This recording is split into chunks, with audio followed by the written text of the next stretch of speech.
আসসালামু আলাইকুম।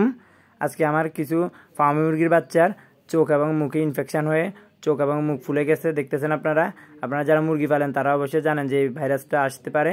এটা খামারে আসলে দীর্ঘদিন থেকে যায়, আর এই ভাইরাসটার জন্য কিছু ওষুধ দিলে ভাইরাসটা ঠিক হয়ে যেতে মুরগি মারা যায় না।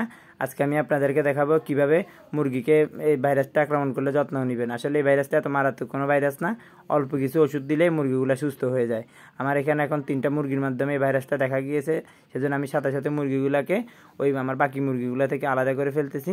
আজকে আমার মুরগিগুলোর বয়স 1 মাস, আর 1 মাসের মধ্যে ভাইরাসটা আক্রমণ হয়ে গেছে। এখন আমি আপনাদেরকে দেখাইতেছি এই মুরগিগুলোর চোখ এবং মুখ ফুলে আছে।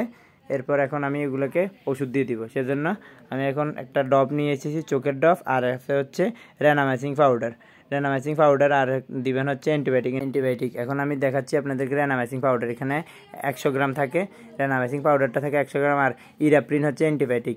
এই ইরাপ্রিনটা দিবেন, ইরাপ্রিনে ভালো কাজ করে।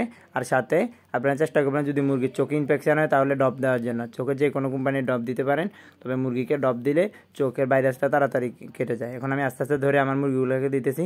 আপনি যত দ্রুত সম্ভব মুরগিকে ওষুধ এবং ঠিকভাবে চোখে ডব দিলে মুরগির কোনো সমস্যা হবে না। আর মেন কারণ হচ্ছে মুরগির কী সমস্যা সেটা যদি আপনি ধরতে পারেন তাহলে আপনার মুরগিকে টিকাতে পারবেন, না হলে মুরগি টিকানো অসম্ভব হয়ে যায়।